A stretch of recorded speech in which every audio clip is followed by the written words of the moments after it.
Yep. Okay, here we go. We are live. So, everybody, hi, welcome. I don't usually do 2 shows in a day, but Zoom wasn't working, so I used StreamYard.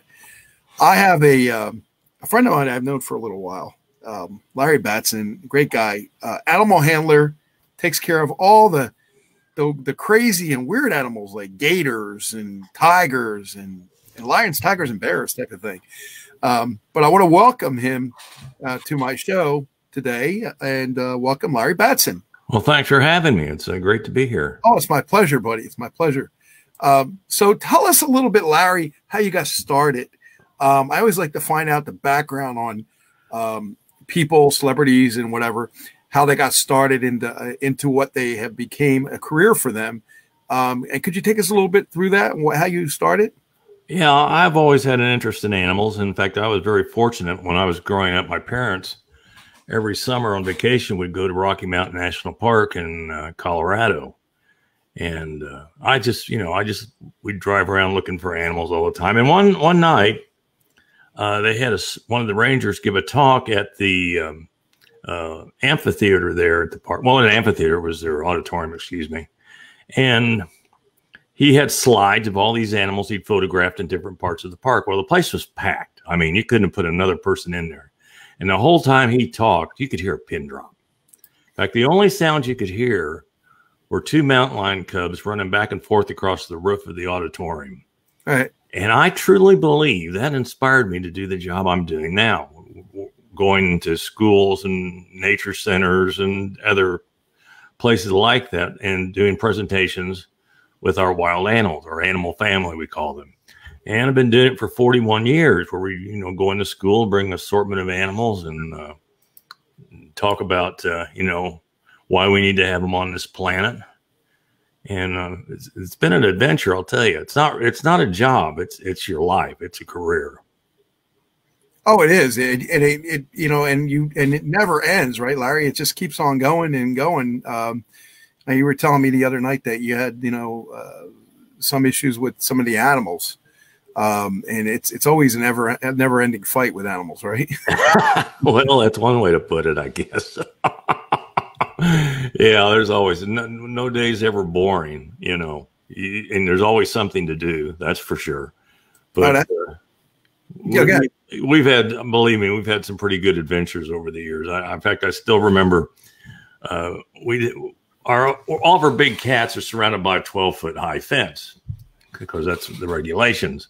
Right. And when we'd gone to Ohio and we come home one night and my wife, Cheryl, looks out the back and she says, "Oh, Ollie's walking around." Well, Ollie was our full-grown African lion. Wow. And Ollie was supposed to be in her place, but no, Ollie wasn't. She walked clear over by one of our tigers.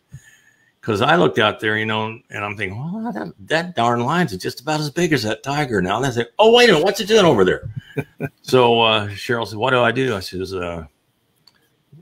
"Call 911 if I'm in trouble."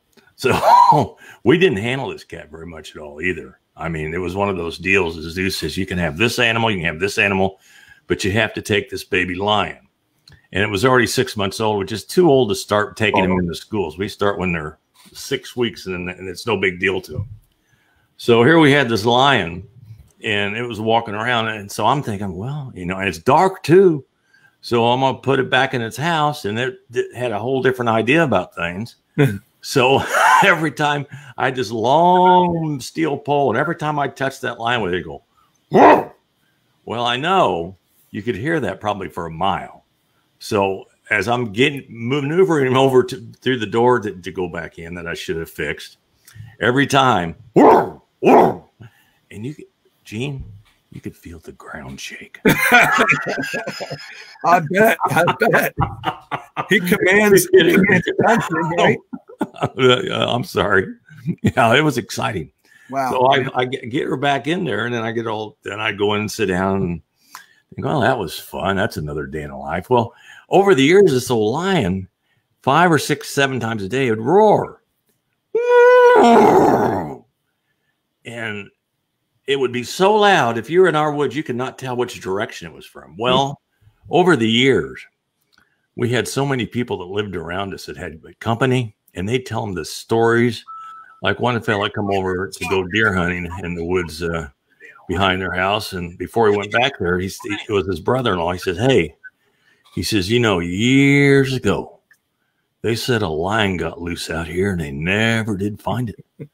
And he goes, that's a bunch of horse crap. What are you talking about? I'm like, no. So he goes back to the woods with his rifle, getting his deer stand.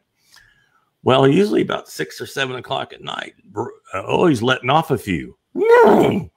And she started doing that. And he hadn't come back. So it's dark, way dark. And they're going, oh, God, something's happened to him. So they put together a search party, go looking for him. Well, he's still up in the tree stand. And they look up. He said, what's wrong? I don't have enough guns. He heard that lion. He was like, whoa. And then one day, my wife, this pickup comes up our driveway, and it's full of little Amish children. Oh, no. Yeah. And they got berries. They've been picking berries, and they got them all over their mouth. And the guy says, hey, he says, you got to help me out, man. He says, those kids heard your lion roaring. You got to show them that the lion's in something, that it can't get them before they'd go pick any more berries. And that was the cutest thing. Then they were replacing the bridge down here. Wow. And they were putting in a new culvert. And some guy was in that culvert, and that lion started roaring. He come flying, because in that culvert thing, it echoed. And he come flying and goes, what in the world was that? So over the years, and one guy finally told me, he said, you know what, I think that lion is the reason our crime rate is so low out here. No one's ever had a break. Yeah.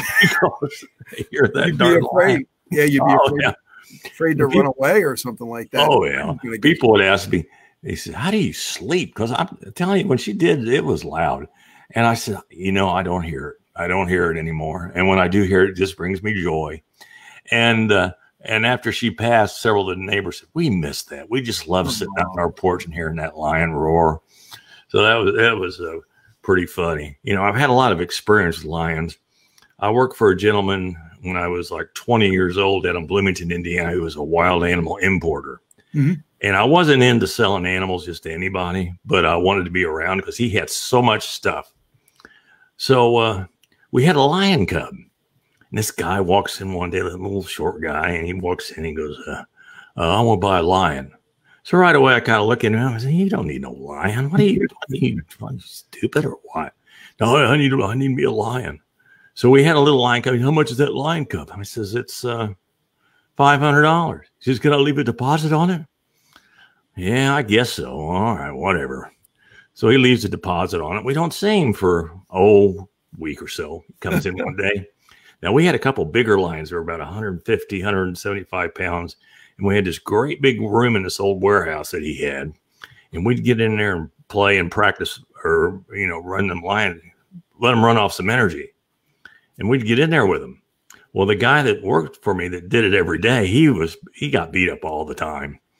And, but, you know, he was cool with it. Mm-hmm. So the guy that put the deposit on the lion cub, he comes in, he says, I want to go in there with them. And I said, and no way. No, it's not happening. So he goes across the street to my boss, and my boss and him come back, and he says, let him go in there. Let him go in. I said, are you nuts? He said, they'll beat the snot out of him. No, let him go in there. So we told him, he said, here's the deal, man. Here's a broom. Hold this in front of you, and those lions will leave you alone. Oh, okay. So he's holding the broom. About that time, the lion saw him, new meat, and they kind of looked him up and over, and then they galloped across the room. And as soon as they started galloping across the room in his direction, he threw that broom down and ran for the door. Wow. He didn't make it. They truck him out of there, and he looked like he'd been in the ring with Mike Tyson for about 2 days. So I'm thinking, yes, he will not want a lion now. Yes. So I'm delighted. Well, the lion, we don't see him out, and the lion keeps growing. And every day I'd take the lion out and walk it on a leash. I'd take it across the street to my boss's motorcycle shop, walk it around Bloomington, Indiana. It was the nicest cat. So I'm in there by myself on a Sunday. Here he comes with his mother. And he said, Larry, I'm here to pick up the lion. And his mother looks at me. Her looks would have killed me. She says, he doesn't need a lion. I said, ma'am, you're preaching to the choir. And he says, he just done it. I said, I've tried to talk him out of it. I figured when they beat him up, that would be it. I said, how are you going to haul it? He says, well, I've got my pinto set up for it. Your what? So we have one of those little pinto cars. Yeah. And I go out there, I look, and he's got something you use for like a poodle, a gate with little suction cups on the side. And he's got that in there. He says, yeah, we're going to put her back here. And I'm looking at that deal. I'm going, ain't no way. Let's go break. It ain't going to happen. So I lead her out there and I put her in the back and close the hatch. And I'm not very happy. I'm mad because there goes my really nice lion with this ding rod. And so he leaves. I go back in. Phone rings. Hello, Larry. Yeah. Lion's bitten mother. I go, where are you at? So he was on the other side of town. So at that time I was driving a Volkswagen Beetle. Oh, wow. Yeah. So I drive over there where he's at. And as I pull up, there's a crowd around his car. Mother's on the curb crying. I check on her first and she just had a little nick. It wasn't nothing. And I look inside the car and Gene, the entire upholstery was destroyed. I can imagine. It was completely ripped to shreds. And I'm looking at that. And then, really, I'm trying to be mad, but I'm laughing inside. I said, oh, this is fantastic. So I told the people, I said, get out of my way, give me lots of room. And I led that lion out of that car and put her in my Volkswagen Beetle. And she sat in the passenger seat all the way through Bloomington, like one of those statues, just looking side to side, just taking it in. And she was really good. Then shortly after there, I left. So I don't know whatever happened, but yeah. Larry, that's something I want to ask you too. Now, there's a certain vibration or energy that people give off to these animals, that the reason why they're more receptive to you is because you are more aware of their energies. And I think that other people that think they can handle them, because they're not, they don't understand their energies. Do you agree with that? That's statement? Yeah. Yeah, you've got, I don't know what it is, but there's people that can't do it. And there's people that can and are very good. Like my wife's one of the best animal handlers in the country, as far as I'm concerned. Wow. She's amazing. But yeah, it's true. Animals can size shit pretty quickly. And they have something, the telepathy thing. We all have it. We just ignore it. Right. Because how many times have you been going somewhere with your wife in the car and you start talking about something and they'll say, I was just thinking about that. Yeah. And that's what that is. How do the birds know to go south? I mean, it's all, it's all up here. And, animals, they are so much more responsible than we are. I mean, they are so focused. They have no hobbies. They have no ways to waste time. All they do is wake up and think about surviving. That's it. That's it. Where am I going to find my next meal? How am I going to feed my family? And that is it. And make more animals. But that's, and you gotta, and when you look in the eyes, like we got this one big tiger, Trace. He's about, I don't know how much he weighs. He's over 500 pounds. But I'll tell you what, when you look at him in the eye, and you realize it's kind of like when you look at the mountains or you look at an ocean, you feel like a little bitty speck of nothing. And you just realize you're just a little bit of nothing, especially when you look into something like that and just, try to take it all in. Wow, that's amazing. I do want to show people, though, your while you're here, I want to show them your Facebook page. Okay. I want to do that real quick because I can. And also that I want them to see, that you're with a lot of animals. I like the one with you on the, the gorilla, or what was that, orangutan? Where? Which one? On your page, your Facebook page. Oh, that's a baboon. Oh, baboon. Okay. Excuse me. That's all right. Sure, but how would you know? I don't know. That's that's the problem. They don't have them in New Jersey. No, we don't have them in Jersey. My menu here. Yeah, so that is there we go. That is his page, and there he is with his baboon. That's Elizabeth. Elizabeth. How old is Elizabeth, by the way? She'll be 11 in January. We've had her since she's been about 4 weeks old. Yeah. Now, every animal has a different way of taking care of, you have to take care of animals all different ways, especially with all different animals. You have, certain techniques and things.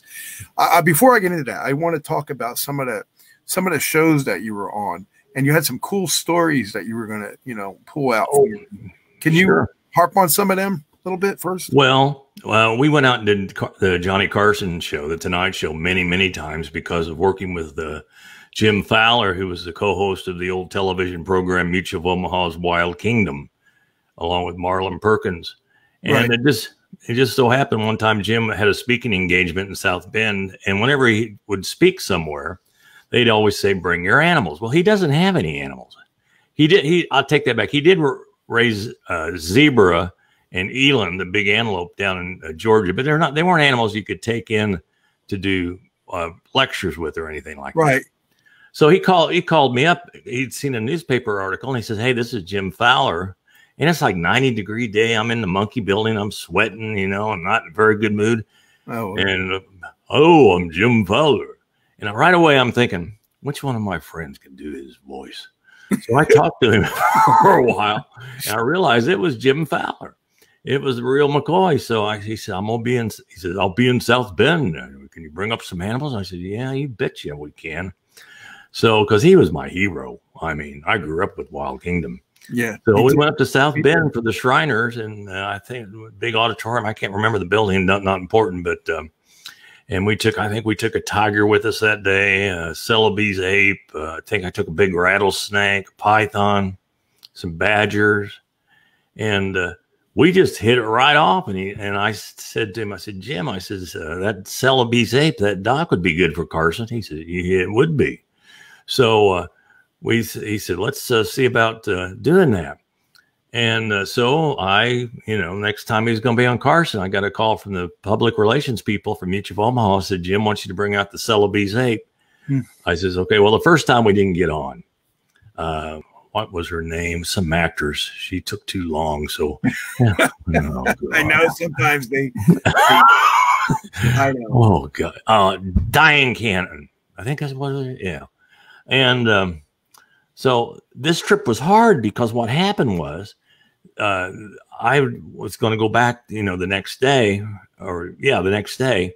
And how we would fly our animals, I'm like, a long story short, is we'd send them like air cargo like you would your puppy or your dog, excess baggage, excuse me. Well, that's how we sent it going out to California. Right. Well, going back, they dropped me off, and I had the ape. I checked it in, and about 10 minutes before my flight's getting ready to load up, they call me and they said, "Sir," he said, "that monkey is not considered a pet, and you can't send that excess baggage. You'll have to send that air freight."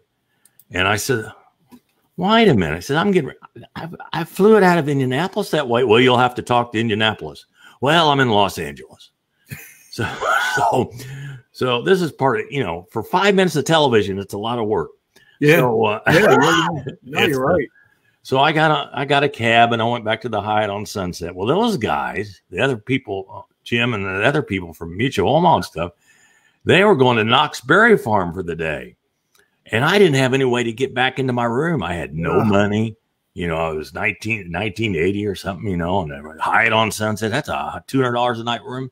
Yeah. So I had to stay in the parking lot for like 5 hours with that monkey waiting for those guys to come back. Are you kidding me? No, I'm not kidding. So there I was. And then they finally showed up. What happened? So the next day we sent it air freight. And we're getting ready to pick it up in Indianapolis. And I look, and the whole front of the crate had been bashed in. Somebody had hit it with a fork truck. So the guy said, "You can't cross that yellow line." I said, "Watch me." Because, the yellow line to keep you away from all the freight. Well, as soon as Doc saw us, he just pushed that door open. He was out. He came right to us. So the next time we flew out, we built a crate that would, the crate itself weighed about 150 pounds. Wow. Well, but the funniest thing about David Steinberg was on, the comedian. Yeah. And we had Doc out before the show, and Doc did something like he'd get on this table and he'd just shake it. Boom, boom, boom, boom, boom, boom, boom, boom, boom, boom. And those guys are just rolling, laughing. And David Steinberg said, he said, that monkey's going to be funnier than I am tonight. I said, you're probably right. And sure enough, during the segment, it's on YouTube. In fact, it's on Larry the Animal Guy and Friends too somewhere. But okay. Doc hit Carson right in the mouth with the right cross. I think I remember that one. Yeah, black monkey with red shorts. And the whole segment was hilarious. I mean, it was absolutely so funny. But I was watching behind the curtain, and I'm thinking it's not going so well. And, you know, I'm thinking, because at any moment I could see Doc attacking Johnny Carson because he was that mad. Wow. But nobody knew it, you know, not unless you knew primates. So it turned out to be the 15th greatest moment on the Johnny Carson show of all time.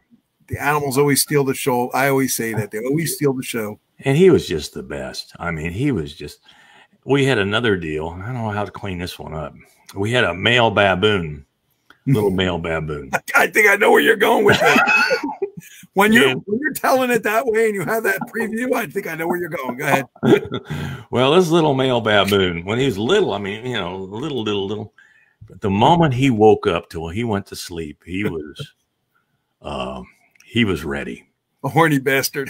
He was ready. I mean, I don't know how he could think because all the blood was in that. I mean, it was so he would do that. Now, when we take him to schools, we put pants on him. Yeah. You know, I'll leave that to mom and dad. I'm not going through that stuff to the children.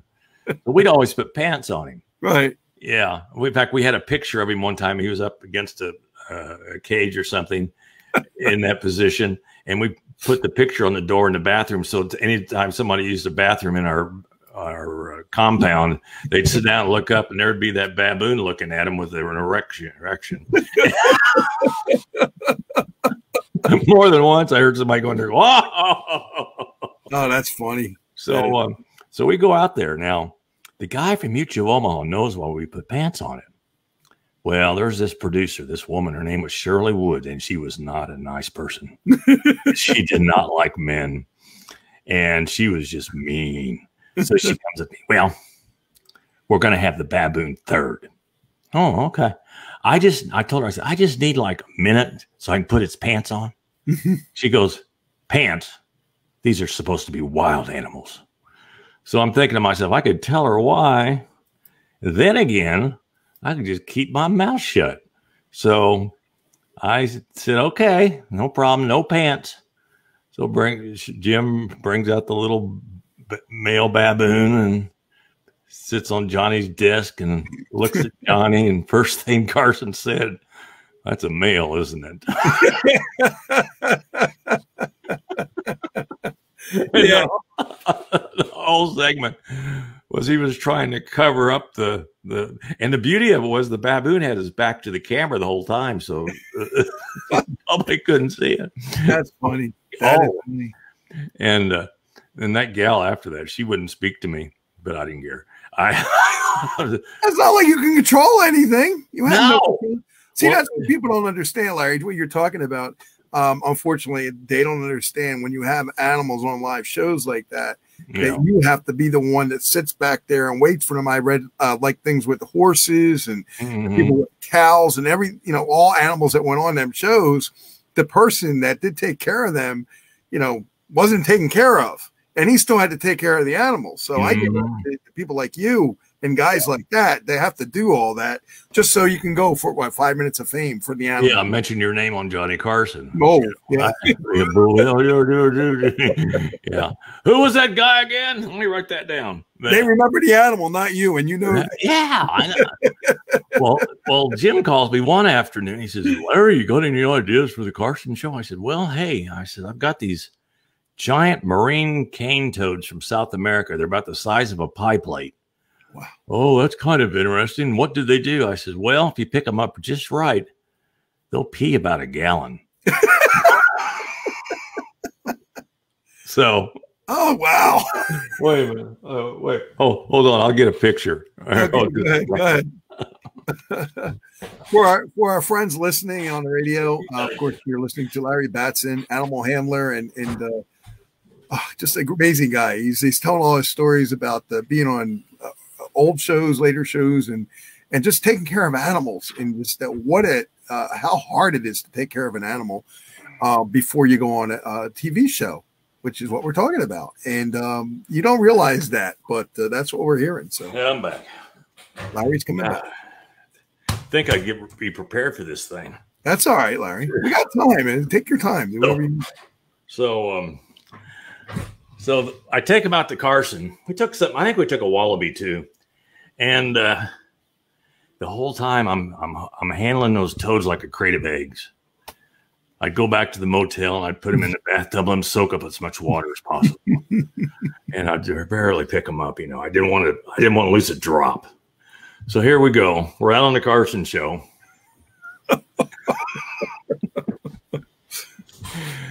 And we got the toads out there, and Jim says, "Johnny, pick those toads up and see if you can feel the strength in them." Did you know what was going to happen? There's a picture from it. Oh, it's so cool. And he got Johnny Carson to squeeze those toads, pick them up. Oh no. Everything, and they didn't do nothing. They didn't lose a drop. Oh, they didn't. Oh. No. Finally, Johnny says, because Jim's trying to get him to do it.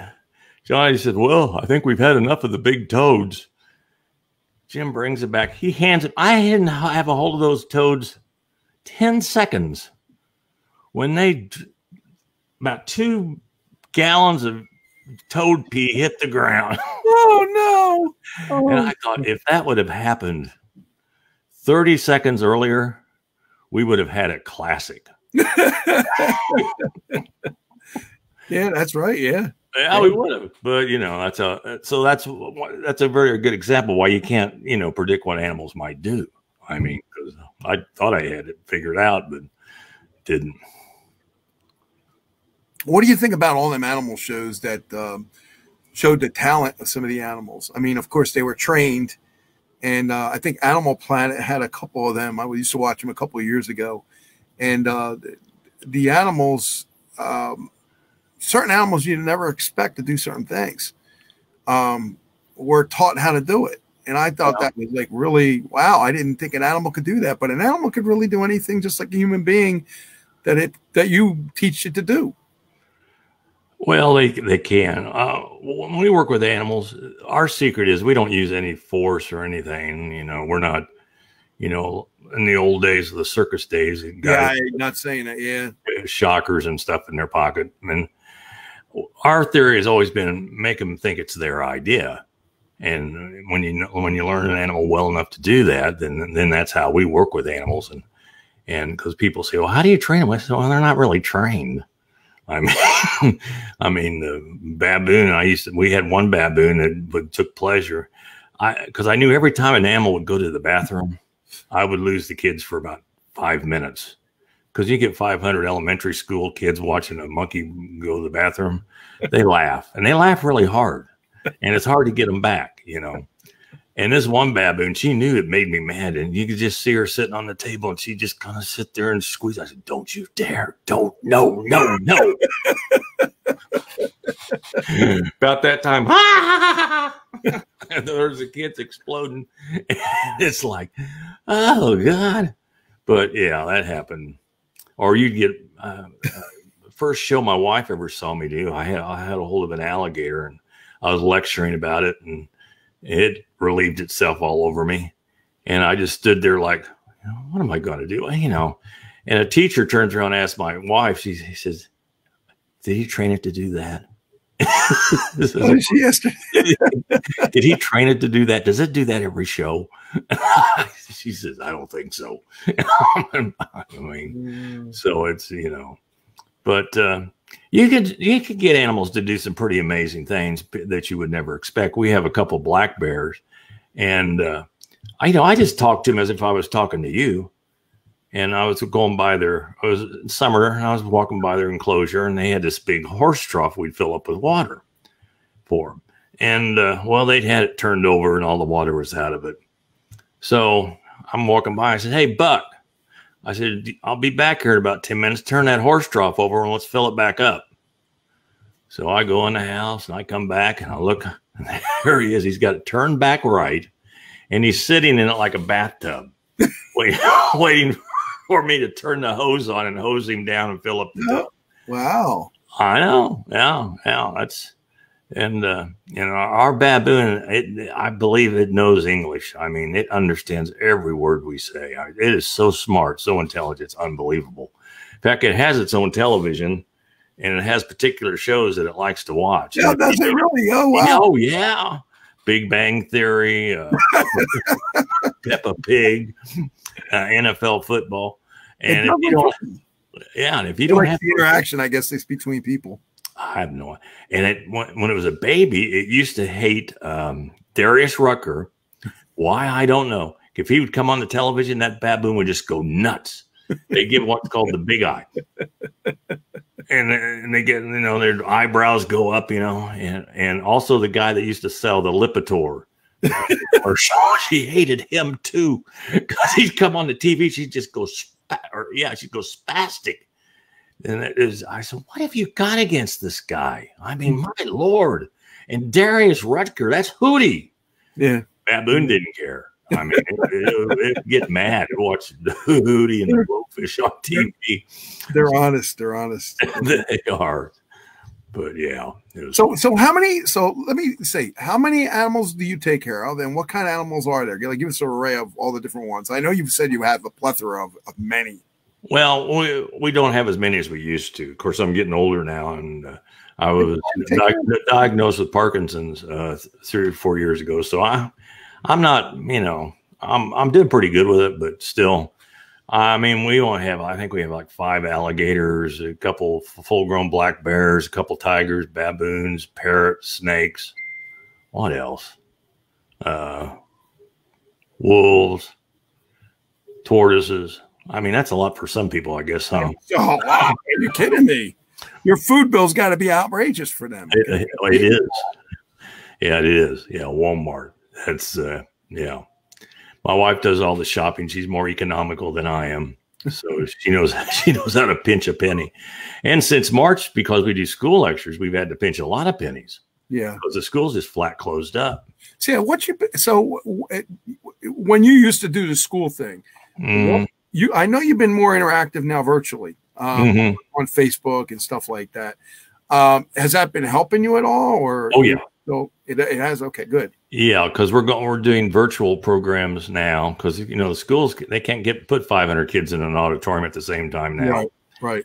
And so we're doing it virtually, and it's it's not like being there live, but every child's got a front row seat if he's looking at his computer screen, so he gets a closer look than if he was in the top row of the bleachers. And you don't have to make the animal travel. Yeah. Or us. Yeah. Or you. Yeah. I think that's an advantage right there, especially weather or whether you got to deal with all the things that you deal with traveling the animals. Oh, it's with a cat going around the corner. It's just crazy. Oh, so with a gorilla or a bear, what it's like. I can still remember driving somewhere, and the state police pulled us over, and I said, one time, what's I doing? He said, well, you were kind of moving around like a boat. And I said, oh, it must be them bears back there rocking this truck. Bears. So I showed him the bears, and he says, oh, you're that guy. Okay, get going. I understand what's you're that guy. Yeah. You're that guy. Yeah, I know. All right, that's fine. So we've had lots. I can remember going to Buckhannon, West Virginia, to do something for Wild Kingdom, and I'm not a big gator, 5-6 foot gator, and I'm going down the highway. It's like 3 o'clock in the morning, and I'm driving all night to get there, and I hear something scratch around the back. I'm thinking, what's going on back there? So I pulled the truck over and opened the back door, and the gator had gotten out, and he climbed clear up to the top of the door. So basically, when I opened, he like fell out onto me. So there I am in the highway wrestling an alligator, trying to get him back in the truck. And before somebody comes down here. And then my wife, one time, she says, we'd gotten a big alligator from I forget where it was from. And we had one of those early morning TV morning zoo show things they have on, news, weather, and whatever. Right. And we had to be there like at 5 o'clock in the morning. So I was getting ready, and we're about an hour from Indianapolis, so that means we were up about 2 or 3, and I loaded the gator up, and I'd put a piece of fencing clear in the back to put the gator in. So we're going down the road, and it's dark. And Cheryl goes, she said, "What'd you put that alligator in?" And because she knew about it, she said, "I said, well, I got a piece of fence jammed in back here. It's clear in the back." "Man, it sure sounds like it's closer than that." I said, "No," I said, "it's behind that piece of fence."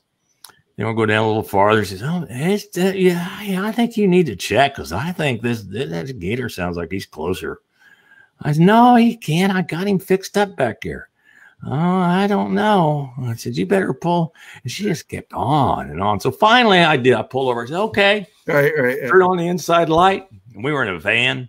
The gator was right there between us. Oh, wow. It worked its way into the place. How did it get in? What did it do? He knocked off that piece of fence and he just crawled up there and see what was going on. And his head was right there between us. And my wife, she actually did kind of it was a pirouette going out of the truck where she opened the door. And I don't think her feet touched for like 10, 12, 15 feet or so because she was just kind of airborne. And what she said to me, I could never say on this program. Oh, no.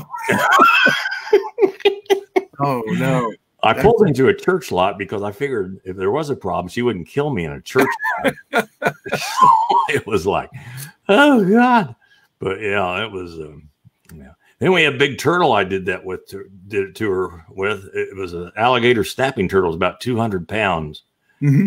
And I had him in a trough in the truck, and Cheryl, the same deal. We're going to do TV, but it was in the afternoon. She says, "What you got him in?" I said, "I got him in that trough." He said, "Can he get out?" "No, he's too big. He's 200 pounds. So I look in the rear mirror and I'm looking back there, and I see that 200-pound turtle. He crawled clear up there and was like teetering on the side of that trough. And once again, when I stopped, she did a pirouette or whatever you want to call it, some kind of aerial display out of the truck. Because she didn't know what to think about that. She's a wonderful animal handler. She don't do snakes too good. Oh, yeah. I hear you. She don't like them.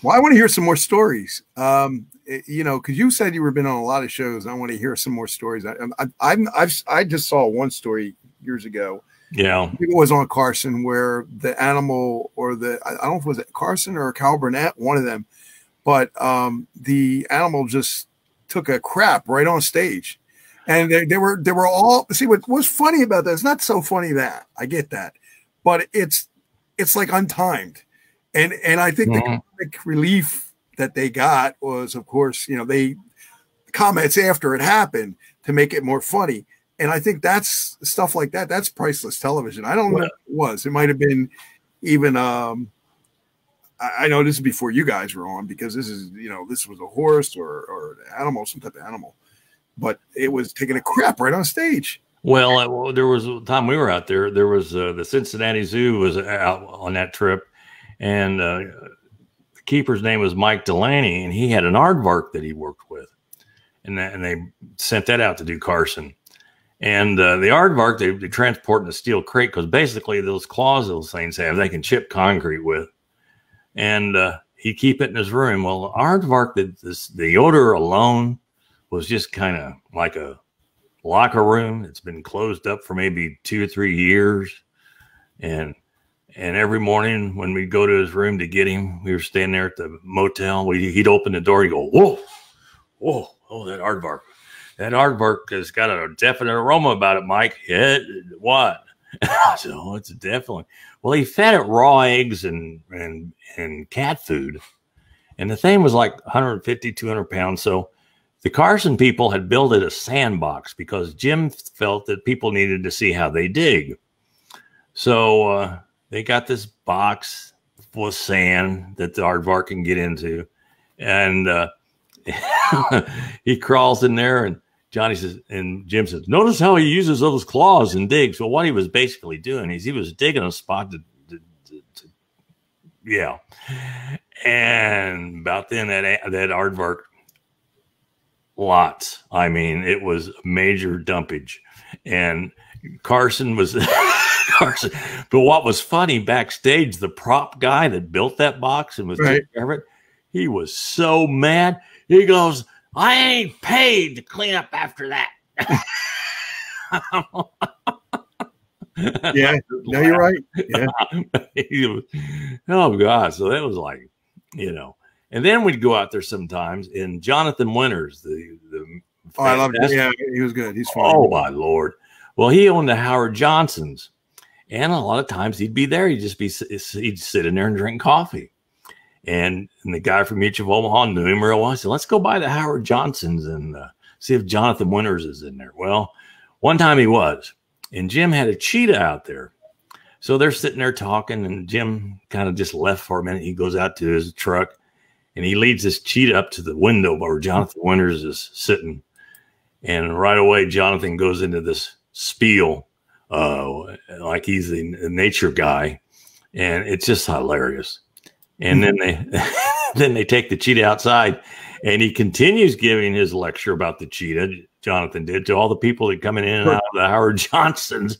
So it was like, my gosh, it was hilarious. I tell you, there was always like we'd be staying someplace, and Jim would. We were on like the 11th floor, and there's a sorority staying up there too, and they have a big sorority event. And Jim go, "Where's that big snake?" And I go, "It's over there in the box." He get that big snake out, and he just walk out the door down the hallway, and you could tell where he was at because you could hear the shrieks. Wah! Wah! He come back and you got to educate all the time. That's what we need to do. Educate. I'm thinking, yeah, right. You're terrifying those poor girls. Scary. So I got a question from Claire S. I just put it in there for you. Can you read it? Yeah. Can you answer that for her? Is there special care for a gator? Well, not too much. They withstand temperatures pretty good. They eat quite a bit of food, depending upon the size of the alligator. Feed them chicken and beef, and they got to have a place to swim and a place to dry out. It's pretty much it. But I'll tell you what, of all the animals I've ever worked with, I've been injured more by alligators than almost anything else. Well, they're hard to trust, right? Or do you have a trusting factor with them? Like you do trust them, that they see you and they know who you are. Yeah. Like a pet type of thing? Well, my gators, my three big gators will come running when they see me because usually it means they're going to be fed. That's why they tell you. Or they run in to get you. You don't know. Well, no, because if I go back there with somebody, they don't come up to me at all. I'll sit there and make the gator, the gator sound. No, now if I'm back there by myself, before I even make any sounds, here they come and feed them. But we had a deal. A guy calls me up one day, and he had a rental house that the old fellow had moved out, and they just put him right in a retirement home. Well, apparently the old guy in one of the bedrooms was raising an alligator. And he calls me up. He says, "You're not going to believe this, but this man had an 8-foot alligator in his house, and we don't know what to do with it." And I said, "Okay, I'll be over." Turns out it was my old neighborhood from many years ago. And I look in this bedroom, and there is a little kiddie pool. And there's that 8-foot alligator in there. And he comes up to me, the guy that owned the place. He says, "Now that alligator is just a big pet." I said, "Let me explain something to you. It's a big pet to the guy that feeds it every day. Anybody else, it's all alligator." So we had to capture the. I told him, I says, "Now you're going to have to help me." He said, "Do what?" I said, "Once I get a hold of him here and got his mouth shut, here's a roll of electrical tape and just a couple wraps around his snout, because he won't be able to bite us so easily. They can all the strength they have is when they close their jaws. They have none opening them." So I heard their bite is the impact of the thing. That's where all the pressure is, right? Right. They can literally break bones and stuff. Oh yeah. No. Do you know what the pressure is? Is there a certain amount, like the pressure? I've heard guesses on it, but I've had some of the worst injuries, the quickest from alligator bites. And so I'm holding this alligator like this, and I say, "Okay, wrap around the tape." He about wrapped my thumbs to it. He's going like this around our alligator. He almost used up that whole roll. Well, we didn't need that much. So we wrestled him up, and I took him back and put him with all the other pile of gators we got. So But yeah, it's gators are. I don't recommend them for anybody because I rescued so many of them over the years, especially when the crocodile hunter was so popular. Everybody thought they needed a baby alligator. Well, the baby alligators grow up and they grow pretty quick. Yeah, they do. And I always laugh when people look at ours. They'll say, how big will those get? I said, they're an alligator. They'll get 12, 15 feet long, one day. So, and it was so many places. We went to an American Legion. Someone had let one loose in a pond and they were worried about the kids' safety that hung out there and stuff. And had to go catch that one. Oh, so many times. I mean, it was got to be silly after a while. In fact, we got the alligator. I don't know if you remember the story, Gene, from Harlem, where this guy had a tiger and an alligator in his apartment. Yeah. Harlem. Mm-hmm. And this is about, I don't know, 15 years ago or so. Well, we ended up getting the alligator because they had nowhere to go with it. In fact, it was the weirdest thing. After I said I would take it, I got calls from CNN, NBC, ABC, CBS, Fox News. What are you going to do with it? I said, well, we're going to feed it for now. I said, I haven't even seen it yet. So a local TV station said, hey, when are you going to go get that gator? I said, oh, I don't know, probably middle of the week. Can we go over with you and we'll document it? I said, well, yeah, I guess so. So we pull out. It was outside of Cleveland, or it was at. It had been sent there. Right. And that guy had called me. That's how I ended up with it. So we go up to the gate, and the guy says, you here for that gator? I go, yeah. He go, it's a man-eater. I go, what? It's a man-eater. What are you going to put it in? I says, I'm going to put it in this box. It won't fit in that box. I says, how big is it? And he says, oh, about 5, 6 feet. It'll fit in that box. He says, fold him up like a pocket knife. And they were also worried about the gator, and they had me almost buffaloed. And I'm thinking, man, is this gator that mean? It wasn't. I just walked in there and picked it up and put it in the box and was gone in 5 minutes. And they said, how did you do that? I said, I have no idea. I have no idea whatsoever. That's gator. The gators I enjoy them. I mean, we are part of our life is we've done children's books. Right. There's one called Alphabet Swamp, Baxter the Educator. Yeah, talk about that. Yeah, go ahead, talk about that. Well, my wife writes them and I do the illustrations. I'll show you one here. That's nice. Yeah, here's. You also do drawings on air too. I see. Yeah, we do an art class at 4:30 every day on Facebook Live. Nice, beautiful drawing. Thank you. But it's Baxter the Educator, and we've always considered our animals teachers. So a teacher's an educator, so we call him an educator. Pretty clever. When you spend a long time in the woods. Yeah. Oh yeah, stuff comes to you. So that's There's another question there, Larry. Can you read it, or you want me to read it to you? I'm going to read it to the people. Do you have all the animals separate in their own areas? Yes. Ben P wants to know. Yes, we do, Ben. Absolutely, you have to. Baboons and tigers don't get along. You don't get along, just like a zoo. Yeah, you got to have them all separate, right? Yeah. Yeah, you sure do. You sure do. But the zoo has handlers. You're doing everything, and your wife's doing everything yourself. Well, and that's always whenever we'd go out and do things with Jim, especially when we did benefits for zoos. I'd always call the guys that work at the zoos zoobers, because these are guys that just come in, clock out. They have their responsibilities every day. They clean this, feed this, and so forth. But as far as having to worry about raising the money to buy the food or do anything like that, usually most animals they work with, they don't even handle. So here's a piece. I also got a page with my artwork, Larry Battson, Animal Guy Art Studio.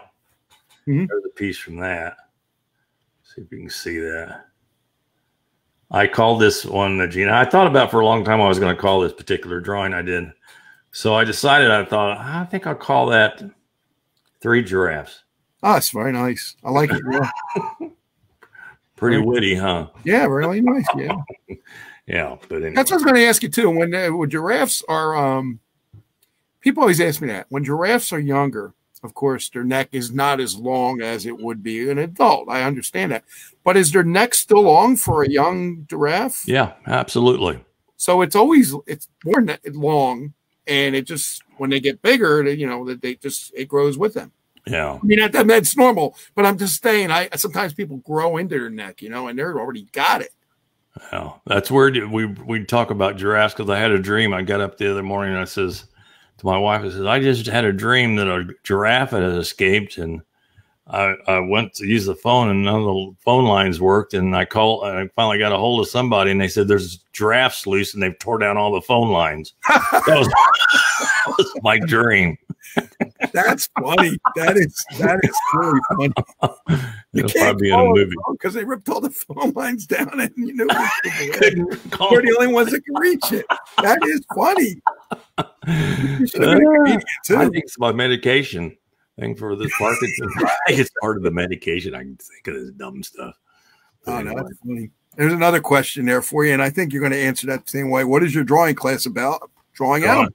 Yeah, that's what we do. What we do is we call them doodles, because I don't tell the kid, or grown-ups, we have grown-ups, kids do it. I don't tell you what we're drawing. I said, just follow along. And I draw a circle, draw that circle, draw this line. And let's see here.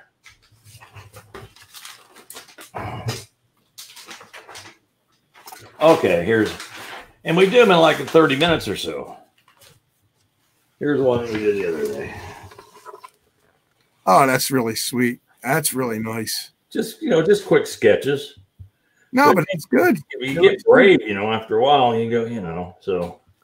And we do that, and it's a lot of fun. And it's on Facebook Live, 4:30, Tuesday through Friday. Yeah, my wife is interested because she's a children's book author. And come here. My wife's a children's book author, and she's got animations coming. Come around. This is Larry Battson. Hi. It's my wife, Sandy. Hi, Sandy. Meet you. Yeah, and I'm listening. She's listening to us, just like your wife's listening to us. But anyway, when I talked about the animals, she's a big animal lover, and you wrote a book about a cat, right? Yeah. And now she's writing a book about dogs. So yeah. And she's got animation people and stuff working with her, but she loves to see the pictures that that you were doing. Do you ever get pictures of the students? Did the students give you you can see them too? Yeah. I post those all the time. Oh, that's great. Yeah, I usually don't post mine. I usually post a student, and they do some really good ones. I mean, we've got a gal in England that watches us religiously, and it's her therapy. 4:30 every day. Okay, yeah. Would you do it Saturdays too and Sundays, or just Tuesday through Friday, and Friday's prehistoric Friday. We draw dinosaurs and stuff on Fridays. That way, you can cheat. Yeah, she's off. She's off in the afternoon. She'll sit with you and draw, friend them and draw with them. Yeah, dude. Doing the show on Fridays, I can't do it, but I'm gonna check you out too. I want to watch some of the drawings. Because that's really intriguing. You're almost like the Bob Ross of animals. Somebody said that. And if you go to Facebook Watch and then you put my name in, all those shows will come up, all the different ones. We do a Bigfoot show on Friday nights at 10 o'clock. I do an animal story show at 9:30, kind of like what we're doing here tonight on Wednesdays. And then during the day, I do the drawing class at 4:30. So you're busy all the time. Cool. I tried to be, but you think I'd find some glasses that are halfway straight or something. What's going on here? Well, I really enjoy the stories, because the stories are what, it gives me so much tremendous pleasure in hearing, the animals and how they're taken care of. Now, I don't know how true this is, but I heard that you were talking about snakes earlier. Mm-hmm. Snakes are very, very slippery, and they can get through a lot of things that are like smaller than them. And I don't know how true all that is, but I heard that a lot of times on a show, the snake wasn't supposed to be there at a certain time and scared everybody, just like you said before. So, well, Wild Kingdom, they had a rule. They wouldn't go to a commercial from a snake segment. What was the reason? They wouldn't go into commercial with a snake. They wouldn't do it. If they had snakes on during the program, it was in the middle somewhere. But they would not go into a commercial or come out of a commercial with a snake, because people are so you know, well, they're afraid of them. They're scared to death of them. I mean, because everything was live back then too. Yeah. I understand that. Yeah, that makes well, sense. and to a lot of people don't realize a lot of those old nature shows like Wild Kingdom and Walt Disney's nature shows, they were all staged. They'd bring animals into areas because, you know, they can't go. If you think about the budget of these television, you know, you got your directors, assistant directors, sound guys, videographers. You got a crew of 20 people. You can't wait for the tiger to come up and get caught. It may take weeks for something like that to happen. So what would they do? They'd bring in a tiger and catch it. And then, you know, yeah, Walt Disney was the same thing. I can remember my mom used to say, how did they get that shot? And I'd go, man, that's incredible. Well, they have studios. One of the classic ones was, it was called The Living Desert. And the deal was the sand would get so hot that this particular type of lizard would lift a paw or a hand up and alternate it so that before it got too hot. Well, they built the set and the sand and they had the lights on it and they had to get that sand so hot. They could not believe it before that lizard would do what it's supposed to do. And all that was staged. I knew a friend and took, I think it was for Wild Kingdom, took a bunch of javelina pigs down in New Mexico they were going to capture and make it appear as if they're wild and so forth. And they do that, you know, Marlin wrestling the anaconda. Well, the anaconda was brought in and then Marlin would wrestle it, you know, because it's all about money. You know, that's what it is. So they can't go in there and expect to shoot some wildlife footage and not, you know, without getting it done. I mean, there's just too much money involved. Oh, sure. And a lot of animals are trained. They call, you know, a clicker, one of those metal things. They're trained to that. So they can get like a mountain lion. Okay, they need a mountain lion to run by the camera. Well, there's a clicker there and and it's running to the clicker where it's going to get a reward. And that's how they would do things like that. We had a deal where we did a TV commercial with a deer. And what the scene wanted was the deer was going to be on a beach. And these two kids like Huckleberry Finn were going to be floating down this raft. And what the director says, I want the kids pointing at the deer. And when they do that, the deer looks up at him. I'm thinking, what's the chances of that happening? And the deer, we'd only had 24 hours. So it wasn't, you know. So we finally figured out how to do it. Doritos. We built a brush pile. We put a bunch of Doritos in there. And that deer would stay in that spot all day. And every once in a while, I'd look up and they'd film it, you know, and the kids pointing. And that's how the commercial was done. I mean, it's unbelievable. I mean, yeah. I mean, you brought up a good point. I didn't know that, you know, and now analyzing what you're saying, you know, the studios and the shows were cold because people had to have the, you know, the compressor on for the AC because it's really hot up there. But then you got the sand and a lot of sand animals that the sand is actually cold. So they need the heat lamps to heat that up. Plus the other part, they make it hot before they even feel comfortable to go into it. So there's a lot of preparation involved in that, right? Oh my gosh. It's all the only thing. Well, I'll tell you what, Steve, I mean, it's tedious. I mean, I did movies. I was in a movie, and the director comes up to me and the scene was inside of a house for this, and the magician had a pet cobra. So the director comes up to me and says, here's what I want the cobra to do. And I had about a 6-7 foot cobra. And he says, I want the cobra to sit on that chair with its hood up and then exit stage left. So I'm thinking about this. He wants it to sit on that chair. Then he wants it to exit stage left. He taught it to a snake. So the camera guys are from Hollywood. It was shot here in Indianapolis. They're from Hollywood. And they had already built a wall between them and the snake. And the guy, he'd done some pretty big movies. He come up to me. He says, now, Larry, he says, you got to tell me. He says, what if somehow that snake gets away from you? Okay, what do we do? I said, here's what you do. He says, you just stand still and let it crawl by you. Don't try and do anything. Just let it crawl by you. And then I'll catch it and we'll go back and try it. So, you know, I'm thinking about how I'm going to do this scene. So if I didn't, you know, I acted perplexed, but really I knew it. We put we put a cardboard box on the chair, and then I steered the cobra's head toward the cardboard box, and he crawled in because it was dark, place to hide because of all the lights from the thing. Right. So as soon as they said, they're ready, I lifted that box up real quick, and the snake just goes, zoom, he's up like this. And I could control him by taking steps toward him and away from him. Right. So every time he wanted him to, and we basically did it in one take. That's amazing. That's amazing. Stood up and crawled off stage left. And the guys from Hollywood said, man, if you moved to Los Angeles, you'd be a rich man, because most animal guys are not very, they're hard to work with. Right. That was, and so I was always kind of proud of that moment. But one take. What was that movie? It's called The Escapist. Escapist. Okay. Yeah.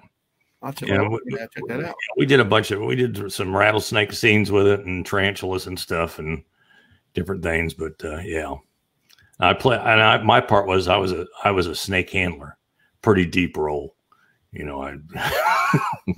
Hey, roles a role. Yeah, I was gonna tell you, like with Steven Spielberg when he did, I think Raiders of the Lost Ark. If you remember all them snakes in that temple in that place where they was, and they had you can actually, I think they even said you can actually see it now. If you look, you can see a glass in between the snakes in them. But are a percentage of them really non-poisonous because you can't take chances, with the actors and the actresses, you can't take right. They don't care about the animal handlers though. Well, no, I mean, but you know what I'm saying. I'm sure that the animal handlers, a lot of them had the non-poisonous snakes, right? So I'm pretty sure that a percentage of them were all non-poisonous. Maybe all of them were non-poisonous. Is that? I can't remember the scene. I don't know. I'd have to look at it again. See what I know. One of them was where they go down. Yeah, it's where they go down in the what you call it. And then they see the asp, and they see all these snakes in the den, and then they I forget what happens in the thing, but anyway, you can see the glass. Now that I hear it, I can see the glass now. I couldn't see the glass in the movie, but now I can see the glass. There was always, you can see it. Yeah, there was always little tricks. In the old days, the old timers used to say they'd put the rattlesnakes on ice, so they're nice and slow. And I never did anything like that. I kind of like the excitement of interacting with the way they're supposed to be. So we didn't do anything like that. All right, we'll see if we got any more questions. I think that's pretty much it, and we're over an hour. Is there anything that you would like to add, Larry? I appreciate you coming. I really enjoyed the show. We had a lot of laughs. We talked about your animals. We talked about your, what your drawings are. Your little bit of your shows.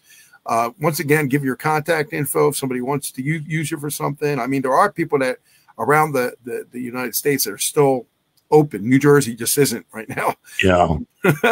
But I mean, there are people that are, and some places that are still willing to have people. So sure. If they'd like to contribute to our animal family, it's PayPal, lbatson@peoplepc.com. I'm easy to find. Or Venmo, just simply Larry Battson. And the money goes toward feeding our teachers. The most important thing I think we do is the schools. That's why now we're doing all of our convocations and so forth virtually. I'm also teaching art to the school children via the computer. That's sweet, man. That's really sweet.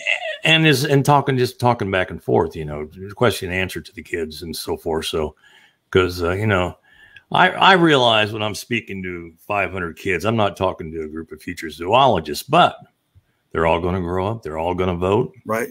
And they're going to be helping us make the decisions why we need to keep our national parks and national forests and wetlands and all this.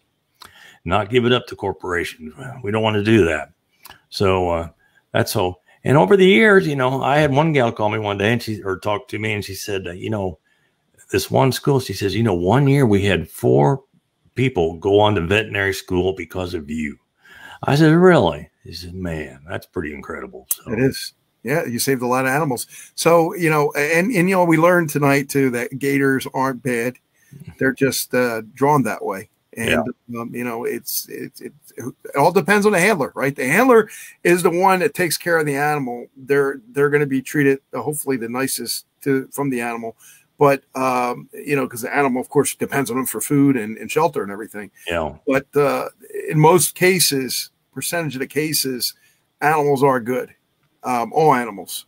Yeah. I see that. I don't think that there's, you know, again, I think it's bad people. I don't think it's bad animals or bad handlers don't know how to handle, just like that guy said in California. So, again, I thank you again, Larry. You're welcome. Wish you well. And like, if you need anything, just hit me up and we'll do something else again sometime. I'm always here. So whenever you're ready, let me know. Okay. Cool. Thank you, sir.